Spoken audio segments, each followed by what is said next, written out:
China দুয়ারি জালে নিধন হচ্ছে মাছের পোনা, হুমকিতে দেশীয় মৎস্য সম্পদ। পাবনা জেলা চলনবিল এলাকায় বর্ষার আগমনে হুহু করে ঢুকছে পানি, আর সেই সুযোগটাই কাজে লাগাচ্ছে কিছু জেলে। চায়না জালে নিঃশেষ হচ্ছে নতুন পানির মাছ, হুমকির মুখে দেশের মৎস্য সম্পদ। বর্ষার নতুন পানির সঙ্গে খাল বিল নদী নালায় ছড়িয়ে পড়েছে লাখো লাখো ছোট মাছের পোনা।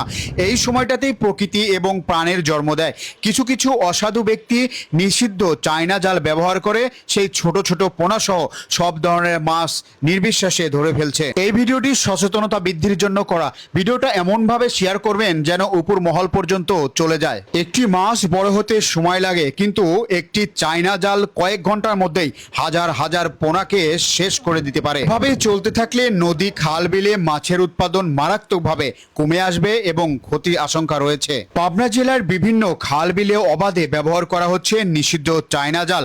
বর্ষার নতুন পানিতে যখন দেশীয় মাছের পোনা ছড়িয়ে পড়েছে, ঠিক তখনই এই জাল দিয়ে নির্বিচারে ধরা হচ্ছে ছোট বড় সব ধরনের মাছ। এতে ধ্বংস হচ্ছে প্রকৃতি ও মৎস্য সম্পদ এবং মারাত্মক হুমকির মুখে পড়ছে জীব বৈচিত্র্য। স্থানীয়দের অভিযোগ, চায়না জালের মতো অন্যতম সূক্ষ্ম ফাঁসের কারণে রেহাই পাচ্ছে না বড় থেকে ছোট মাছের পোনাও। সচেতন মহলের প্রশ্ন, এভাবে যদি প্রতিদিন পানির সব পোনা মাছ ধরে ফেলা হয়, তাহলে আগামী প্রজন্মের জন্য কি থাকবে? জাল পুড়িয়েও মিলছে না সমাধান, চায়না জালের উৎপাদন ও সরবরাহ বন্ধের দাবি। পাবনা জেলার বিভিন্ন নদী খাল ও বিলের এখনই অবাধে ব্যবহার হচ্ছে নিষিদ্ধ চায়না জাল। আইন শৃঙ্খলা বাহিনী ও প্রশাসন অভিযান চালিয়ে অনেক সময় এই ধরনের জাল জব্দ করে ধ্বংস করেছে, কিন্তু স্থানীয়দের অভিযোগ কয়েকদিনের মধ্যে আবারও নতুন চায়না জাল কিনে এনে একইভাবে মাছ ধরা শুরু করেছে। সচেতন নাগরিকদের মতে শুধু জাল জব্দ বা পুড়িয়ে দিলেই সমস্যার সমাধান হবে না। যদি বাজারে সহজেই এই জাল পাওয়া না যায়, তাহলে অসাধু ব্যক্তি বারবার এই জাল কিনে আনতে পারবে না। অর্থাৎ এই নিষিদ্ধ যে জাল যারা গোডাউনে তৈরি করছে, তাদের সন্ধান দিন এবং তাদেরকে ধরিয়ে দিন।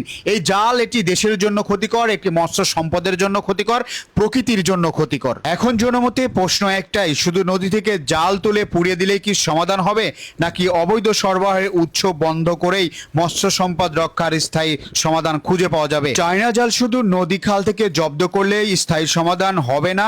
যারা এই নিষিদ্ধ জাল তৈরি করছে, মজুত করছে এবং বাজারে সরবরাহ করছে, তাদের খুঁজে বের করতে হবে।